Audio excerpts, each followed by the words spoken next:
A scathing report from the Justice Department illustrates the failures of the Uvalde Police Department. I'm Christina Quinn, and this is The 7 from The Washington Post. It's Friday, January 19th. Let's get you caught up with today's 7 stories.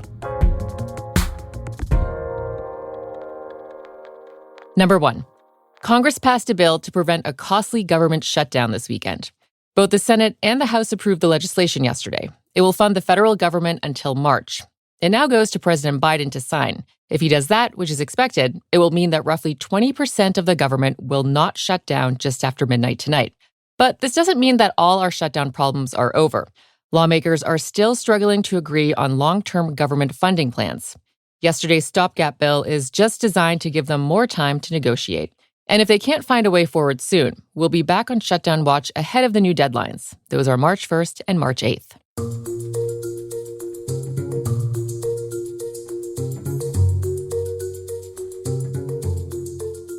A report from the Justice Department criticized the faulty police response to the Uvalde shooting. That's number 2. In 2022, an 18-year-old gunman killed 19 students and 2 teachers at Robb Elementary School in Texas. Yesterday at a news conference, Attorney General Merrick Garland said that lives would have been saved if standard active shooter practices had been followed in the shooting. The law enforcement response at Robb Elementary School on May 24, 2022, and in the hours and days after, was a failure that should not have happened. The federal report released yesterday is the fullest, most detailed account of one of the worst school shootings in the nation's history. It criticized authorities for their shifting accounts about what happened. The report is not expected to lead to charges, but is designed to shape guidance for future shootings. Yesterday, family members of Uvalde shooting victims gathered for a press conference and shared emotional responses about the report. Here's Brett Cross, the uncle and guardian of 10-year-old Uzziah Garcia, who died in the shooting. It's hard enough waking up every day and continuing to walk out on these streets and walk to an HEB or drive to an HEB and see a cop that you know was standing there while our babies were murdered and bleeding out. It's hard enough that. But this community doesn't care, and I hope this makes y'all.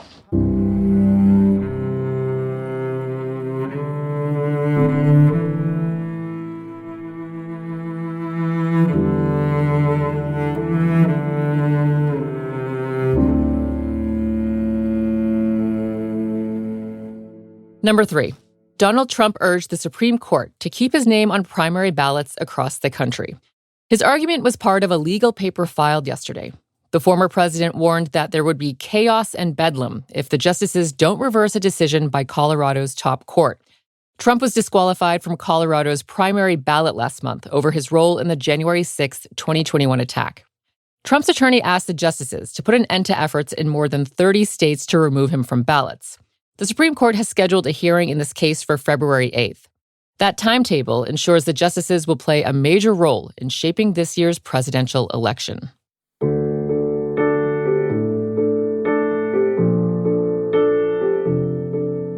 At number 4, Houthi militants are continuing to attack commercial ships in the Red Sea. The Iran-backed fighters from Yemen have upended one of the world's most important shipping lanes since November. They've been attacking ships there in protest of Israel's military campaign in Gaza. Late last night, they attempted to strike a tanker ship in the third such attack on commercial shipping in 3 days. The attack followed another round of U.S. strikes targeting the Houthis in Yemen. At the White House yesterday, President Biden said that the U.S. strikes on Houthi targets in Yemen were not working, but he said they would continue.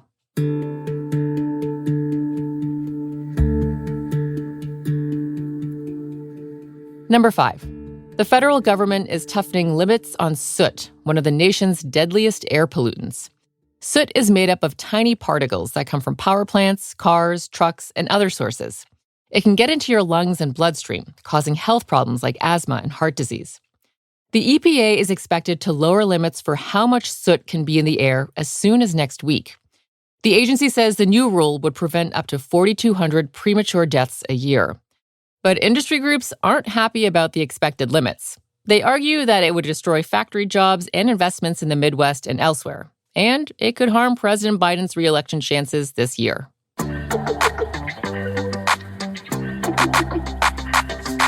At number 6, Panera Bread is facing another lawsuit over its charged lemonade. Lauren Scarrett was a healthy, athletic 27-year-old when she drank 2.5 of the lemonades from Panera. The drinks have 4 times the caffeine of a cup of coffee. Just a few hours later, she says she started having heart palpitations and ended up in critical care. She now suffers from lasting heart problems, which she says have derailed her life. This is the 3rd lawsuit against the chain over its charged lemonade. 2 other families have alleged their loved ones died after drinking the lemonade. The lawsuits allege that Panera is selling an unreasonably dangerous product and not adequately warning consumers of its high caffeine content. Panera has disputed the previous lawsuits and is still selling the drink. At number 7, the world's oldest dog may not have been so old after all. Bobby was a good boy from Portugal. He was celebrated as the oldest dog to have ever lived when he died last year. He was said to have been 31 years old, which is about 200 in human years. His achievement led to obituaries eulogizing his life full of frolicking on the farm and articles about how dog owners could help their pets also live for decades. But Bobby's record is now being questioned. Guinness World Records announced this week that it launched a formal review of his title after veterinarians and reporters raised doubts about his age. It also said it was pausing applications for oldest living dog and oldest dog ever records. So he may not have been a record breaker, but we still love you, Bobby. Rest in peace.